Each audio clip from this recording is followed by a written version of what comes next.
también, cuando uno empieza a reconocerse a sí mismo, cuando uno se desliga de las apariencias y de este mundo cada vez nos lleva más a ser un avatar de nosotros mismos, una copia barata de nosotros mismos, sabiendo que nuestra humanidad es tan bella, con errores, con aciertos, somos grandiosos, ¿no? Pero somos más grandiosos en el fracaso. Ahí es donde verdaderamente mostramos lo grandioso del ser humano, que no nos da miedo fracasar y decir que fracasamos y pedir ayuda. Yo no sé por qué la gente hoy día le está huyendo tanto a eso, ¿no? La litera de la esquina. Un viaje por las letras. Este es un encuentro con las letras y la vida de escritores locales y emergentes de Colombia.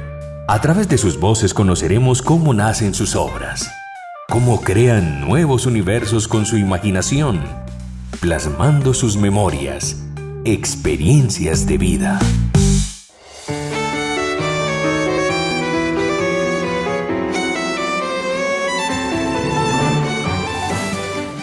La litera viaja a otras esquinas. Este es un proceso que estamos llevando con la colaboración de ProAntioquia, también los amigos de Loleo, la colectiva Loleo, que están también participando, visitando las diferentes esquinas de Medellín, descubriendo los escritores emergentes, los que han publicado, los que están por publicar, los que tienen por allí escondidos sus escritos y no se atreven a mostrarlos. Bueno, y hoy nuestro invitado especial es Mauricio López Rueda. Sí, señor, porque rueda con el destino, rueda con las letras, rueda con la vida, y hoy va a ser una conversación muy interesante.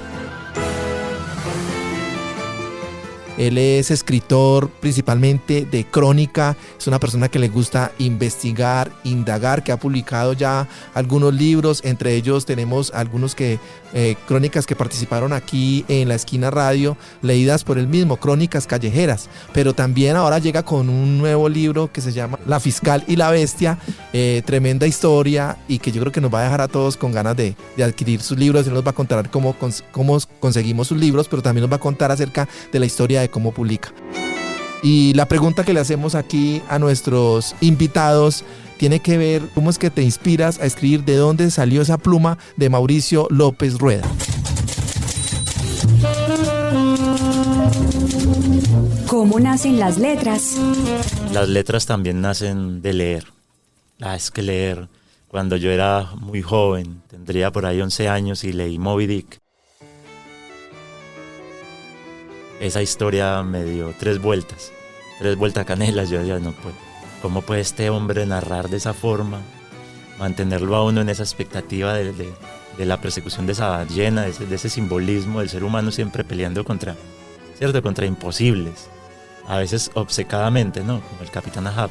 Entonces, y la otra forma que nacieron mis letras es mi familia, sobre todo mi mamá. Mi mamá fue madre soltera, nos crió a mi hermana y a mí, después tuvimos un hermano adoptado que llegó a la casa y se quedó ahí, un niño que mi mamá empezó a criar y se quedó con nosotros y se volvió nuestro hermano. Y mi mamá era de esas mamás a la antigua que uno se sentaba con ella en la cocina y empezaba a contar historias de los abuelos, del campo, de fantasmas, de anhelos, de cosas, y uno era así como embobado, como un niño escuchándola. Entonces, claro, eso empieza a germinar un pequeño fuego, un cosquilleo, unas ganas de escribir, de también uno ser un contador de historias. Y así es que nace de esa empatía. Mauro, ¿y qué recuerdos tenés de la primera crónica o el primer escrito que tuviste? ¿En qué momento fue que dijiste, yo voy a escribir y me atrevo a compartir lo que estoy escribiendo? A mí me trajo una partera al mundo en San José de la Cima. Después nos pasamos a vivir al Popular. En el Popular nos tocó la guerra de los nachos y los priscos, todo eso. Entonces nos fuimos para San Javier, el San Javier el Socorro. Después nos devolvimos para Aranjuez. Y así ha sido mi vida. Después me fui a vivir un tiempo a Barbosa, después a San Carlos. Entonces yo estudié en muchos lugares. Y en esos dos colegios era que yo escribía poesía. Pero ya una historia real, una crónica, eso vino en la Universidad de Antioquia cuando empecé a estudiar por allá en el segundo semestre de 1998. Y claro, en una clase nos pusieron a hacer crónica y yo hice una crónica sobre un personaje de la Universidad de Antioquia, que es este señor Miguel, que es el que pega unos avisos, pone unos tableros a las afueras de la universidad y él ahí pone todos los acontecimientos, las noticias. Es el periodista de la Universidad de Antioquia. Él pone ahí, mañana hay asamblea, posible paro, tal profesor cumplió, ponía un poco de cosas y a mí me gustaba ese señor, me gustaba ver a ese señor en su quehacer, lo veía caminando, vivía por ahí en Robledo y se venía caminando hasta la U, solo para hacer eso. Yo no sé cómo lo va a pronunciar, de oficio Serendipiter, o el retratista de la cara sucia de Medellín. Lo dijo Alfonso Buitrago Londoño. Alfonso es un gran amigo de la época universitaria y también hemos continuado esa amistad pues ya ahora, ya como profesionales del periodismo y como incesantes aprendices de las letras, porque una cosa es hacer periodismo, es un poquito relativamente más fácil, desde que uno tenga cierta ética y cierta moral, es fácil hacer periodismo, pero escribir es otra cosa. Escribir sí es un arte, entonces por eso yo le tengo tanto respeto a decir escritor, porque es que eso es muy grande. Cuando le dicen a Suso escritor porque hizo una pinche historia sobre su vida, a mí se me revuelven las tripas. Un tipo le dio un día por hacerle la historia de su vida, que puede ser muy linda, el tipo es genial como persona, es genial, pero no para decirle escritor y empezarlo a invitar a ferias como escritor. Alfonso, que me conoce, siempre ha dicho, él me molesta mucho, los dos escribimos para Universo Centro, periódico cultural de aquí de la ciudad de Medellín. Y él siempre me dice, es que vos sos muy de buenas, vos donde te sentás aparece una historia, vos vas caminando por ahí, te sentás en una cafetería y ahí mismo aparece una señora que te cuenta una historia tremenda y te el cuento. Y eso se llama ser serendipiter, que es un afortunado, es una persona afortunada que sin buscarlo encuentra... O sea, usted es como el minero que sabe dónde está el oro o el oro lo persigue. Eso es lo más fácil, el más fácil lo persigue. No es que yo la esté buscando, sino que simplemente tengo esa fortuna. Hay historias que se niegan a permanecer olvidadas. Historias que se niegan a estar enterradas en el debajo de la tierra o debajo del agua, donde sea. Y claman por ser contadas, claman. Y de alguna manera... no sé, mueven el universo para que alguien llegue, las descubre y las cuente.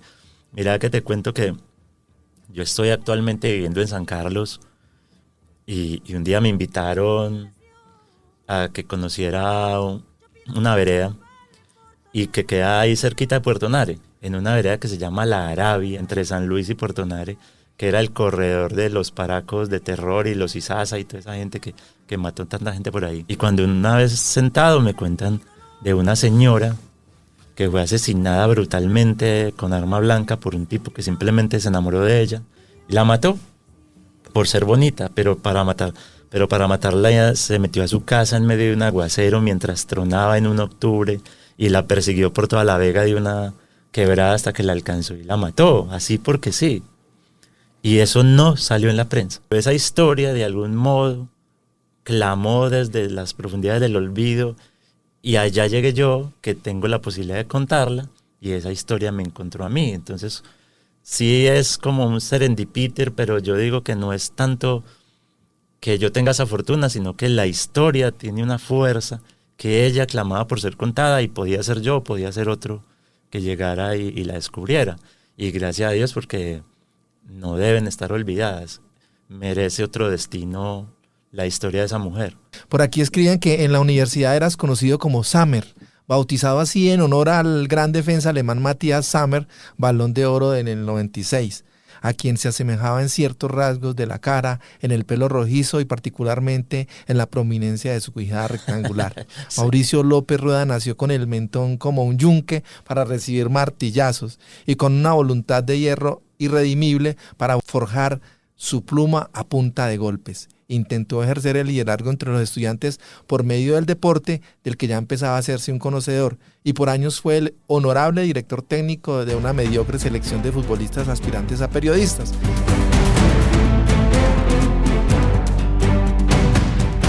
Es que el deporte te ha llamado mucho la atención y el deporte te ha sacado de este país. Y bueno, no sé tanto del fútbol, pero sí sé que eres un amante del ciclismo, seguís a los corredores, incluso tienes unas crónicas hermosísimas de Nairo Quintana, del Bananito, de Rigoberto Urán, muy bonitas, que yo digo, a mí esas crónicas como la de Rigoberto Urán, eso para mí fue, de ahí se inspiraron para sacar luego su obra, no sé si tuvo que ver o algo, pero cuéntanos un poco de ese amor por la crónica deportiva también. Todos deberían comenzar por ahí. Todo el que quiera ser escritor tiene alguna vez que escribir, porque el deporte es acción, el deporte es angustia, el deporte, por ejemplo, los boxeadores. Vaya, mire, muchos de los grandes escritores escribieron sobre boxeo, porque esa batalla entre dos hombres en un ring, cada cual con sus historias de vida, plasmándolas en cada puño.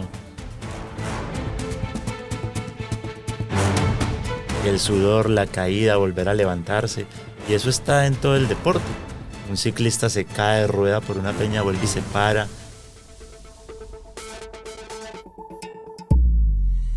Porque estás narrando historias de vida, pero estás narrando acción, combate, lucha contra la vida, contra la naturaleza. Narrar ciclismo es narrar el hombre contra la naturaleza, porque es un ciclista que va y pasa de un calor a nivel del mar y después sube una montaña donde está nevando o está lloviendo y vuelve y baja al llano. No, es una locura. Y el ciclismo de antes era peor, que se tenían que bajar para cruzar una quebrada con la bicicleta y poder seguir. Para resumirles un poco, a Mauricio se lo llevaron para un tour, no sé en cuántos tours de Francia está, pero sé que estuviste en un tour de Francia precisamente haciendo esto, crónicas. ¿Cómo fue eso? Cuéntanos ese detrás del Tour de Francia. Pues nosotros lo que vemos en televisión y lo que nos cuentan, pero vos como cronista te tuviste que haber metido por muchos rincones y conocer como algo ese detrás de cámaras y esos sufrimientos o eso que pasa con nuestros ciclistas latinos allá. Sí, es impresionante. Bueno, ir a un tour no es fácil para un periodista y para un aficionado tampoco, pues eso es muy caro. Por ejemplo, la gente que va, normalmente se va y duerme a la intemperie, o duermen en esos hoteles Airbnb que son baratos, o duermen donde duermen como 10 en un solo cuarto. O duermen en carros, o no sé, o hacen los neerlandeses o holandeses o de Países Bajos, pues, y los belgas se van con carrocasas. Que tienen las caravanas que llaman. Son las caravanas y siguen las carreras un día, se adelantan un día a las carreras para esperar que pasen los ciclistas, y así se la pasan todos esos 30 días. Y eso es casi que un club cerrado. Tiene que ser un medio muy grande, tiene que hacer uno fila para que ya después le den la acreditación, entonces ya usted tiene la posibilidad de tener una escarapela. Entonces usted le dan una escarapela que fue la que me tocó a mí, que es la más chiquita, y usted no tiene derecho a entrevistar a los ciclistas, a grabar los videos o a ponerles un micrófono. Pero usted es un pato, no tiene derecho y no. A mirar. Pero al menos está ahí. Sí, está ahí, sí. En la caravana, que eso es súper importante y bacán. Entonces uno tenía que ir, yo iba con el micrófono escondido, haciéndome el bojo. El amigo mío con la camarita tenía que llevar una camarita pequeña para que no se le diera, y también escondida en el bolso, haciéndonos los bojos. Y cuando pasaban los de ASO, la agencia ASO, que son los que organizan eso, y apenas se descuidaban y se iban por allá, y nosotros cogíamos a cualquier ciclista. Claro, a uno le va bien con los latinos, porque ellos lo han visto a uno de toda la vida. Rigo ya lo conocía a uno, Nairo lo ha visto a uno en Vueltas a Colombia, en Clásicos Redondos, entonces saben, ve, este está por aquí, ayudémosle. Claro, qué bacano, entonces, qué bonito, qué bonita solidaridad. Y le dan a uno la entrevista y listo, gloria. Salvado el día. Salvado el día. Y no, si nos iba súper bien, y nunca nos dejábamos pillar. Y así hice yo, Tour, Giro y Vuelta Roja. Hiciste las tres, como Egan, pues. Haciéndome, metiéndome por los rinconcitos, bregando a que no me pillaran, y así lo logré, y hice mucho trabajito para la revista Semana en ese momento, y para Universo Centro, y para Teleantioquia. También le mandé unos informes a Teleantioquia. Y me fui por allá incluso con las cenizas de mi mamá, y eso también se volvió una nota para Teleantioquia. Eso quería como que profundizara, porque, a ver, me sentí muy identificado con vos en esa crónica. Después fue que yo me di cuenta, porque ahorita en Semana Santa andaba yo con las cenizas de mi madre, que las tuve también aquí en Medellín, y me las llevé para el pueblo de ella, para tenerlas ya finalmente allá, porque pensábamos mandarlas para Europa.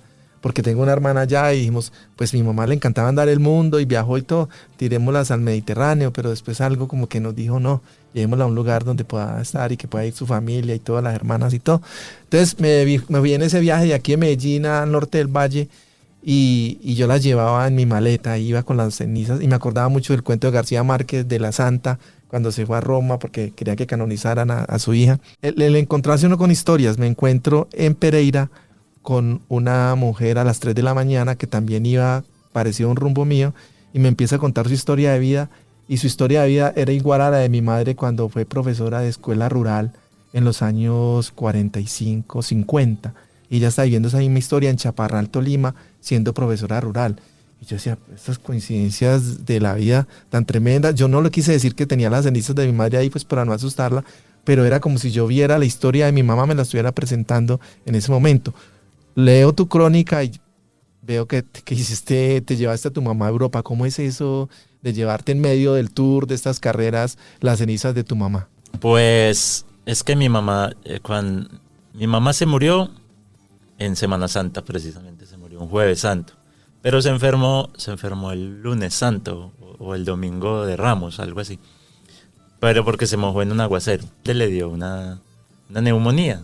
Esa noche se bañó con agua caliente, la cubrimos, le dimos bebidas, medicinas, pero eso no. Yo no quería, yo le decía, mamá, si la llevamos al hospital, allá van a decir que tiene COVID, allá después la van a entubar y se va a morir. Y yo le decía a mi hermana Diana, le decía, Diana, por favor, no la lleve al hospital, hagamos todo lo posible aquí en la casa, que allá la matan. Y qué pena, y hiero de pronto la susceptibilidad de algunas personas que estén oyendo. No voy contra la medicina, los médicos, los profesionales, pero ese era mi pensamiento en ese momento. Yo estaba angustiado por mi mamá y yo decía, si mamá la hospitalizan, la matan. Dicen que tiene COVID, la entuban y tal cual pasó. Y aunque estaba mejor, ya se sentaba y hablaba, no, que es que hay que entubarla, que tal cosa. Cerrados en la raya de esos médicos que había que entubarla, mi hermana terminó accediendo, la entubaron y se murió. Entonces, yo fui el último que estuvo con ella, se me murió prácticamente a mí, porque cuando ya estaba en las últimas, llamó el médico a mi hermana y le dijo, su mamá ya se está muriendo, está mal. Como yo había sido, como entre comillas, el calavera de la familia, el rebelde, la cosa, mi hermana dijo, vaya usted, Mauricio, vaya usted que mi mamá, cierto, lo quería mucho usted y siempre era como que Mauricio esté bien, cierto. Entonces vaya usted, despídase de ella. Y yo fui, y justo cuando me estaba despidiendo de ella, cuando ya se murió, se me murió a mí prácticamente. Entonces, bueno, usted sabe lo que es con el COVID, ahí mismo es cremación, ya los vuelven cenizas, todo el cuento, de una, eso es de una. Entonces yo hablando con mi hermana, todo el cuento, mi mamá siempre había querido terminar en el agua, tenía fascinación con el agua, con viajar, todo Sí. eso. Y justo cuando se murió, 1 o 2 días antes me habían confirmado que me iba para Europa, con semana. Entonces yo le dije a mi hermana que si me dejaba llevarme las cenizas, que para qué íbamos a tener una urna toda la vida de por ahí, para qué eso, que me dejara llevar y yo la llevaba a viajar. Mi mamá siempre quiso viajar y pues yo la llevaba a viajar. Y también tenía la idea de llevarla al Mediterráneo. Ah, bueno, estábamos conectados. Pero en Francia. Nos pasa lo mismo, mi mamá también murió de la mano, cogía conmigo. Yo la quería llevar a Saint-Tropez, sí, en Francia, que además siempre tuve fascinación por conocer Saint-Tropez por una canción de Pink Floyd que se llama Saint-Tropez. Pero era tanto complique porque ya en cada gendarmería me paraban por las cenizas, las revisaban, pesaban, uno con las maletas y con la urnita. Entonces llegué a un lugar bellísimo en Italia, que se llama Verona. Verona, sí. Verona, Italia, la tierra de Romeo y Julieta. Claro, Y no, allá, pues, ¿qué más? y allá hay un lago que se llama el lago di Garda, hermoso. Molto bello. Molto bello. Y entonces ya aquí fue, esto es bellísimo, esto es una tierra hermosa. Y allá terminó mi mamá. Después eso me causó cierto remordimiento por lo que contabas ahorita, que es bueno que haya un lugar donde se pueda visitar y todo el cuento. No, pero tenés una historia hermosa. Pero sí, yo creo que está bien eso. Cada quien la visita en la memoria y le ora o lo que quiera en su memoria. Y allá está mi mamá. Yo tuve la gracia que se lo recomiendo a todas las personas que tengan sus mamás vivas. Si tienen algo que arreglar con sus seres queridos, arréglenlo. Sí, señor. no se demoren, no tengan orgullo, eso es tonto, eso es demasiado. Yo creo que no hay cosa más tonta que el orgullo. Sí, con sus padres, con un hermano, con un amigo, con alguien, incluso con un vecino, que usted un día tuvo una tontada con un vecino en una tienda. Un día búsquelo, vecino, no tan tonto peleando por caloré. Claro, sí o no. Yo a mi mamá, antes había empezado a pedirle perdón y a abrazarle y pidiéndole perdón y arrepintiéndome de haber sido un hijo calavera, sí, por ahí 5 o 6 años antes de que se muriera. Bueno, entonces ya estábamos tranquilos, muy sanados con eso. Entonces cuando se me fue, yo ya no tuve problema con eso, ya no me dolió tanto. Mauricio, muchas gracias por acompañarnos, por estar con nosotros aquí en la Litera de la Esquina. Nos faltó mucho para hablar, pero yo creo que aquí las puertas están abiertas y cuando tengas otro libro vas a ser bienvenido aquí en la Litera de la Esquina. Listo, muchas gracias, Milton, a vos, a toda la comunidad de la Litera de la Esquina y de Esquina Radio. Vuelvo y le digo, vale la pena seguir los programas, son muy amenos y son muy fáciles de encontrar, muy fáciles en redes sociales, entonces son muy fáciles de encontrar y son muy, muy amenos. Y gracias, yo feliz. Te conté que cuando me llamaron yo les dije, es que estoy viviendo en San Carlos, es un poquito lejos y toda la cosa, pero aquí estoy porque me hace feliz y gracias. Esto fue La Litera viaja a otras esquinas. Gracias por acompañarnos en este viaje. Les invitamos a escuchar la entrevista completa en www.laesquinaradio.com/La Litera de la Esquina. Una producción de la Asociación Palco en articulación con la colectiva Lo Leo. Este proyecto es gracias a la alianza con la promotora cultural de ProAntioquia.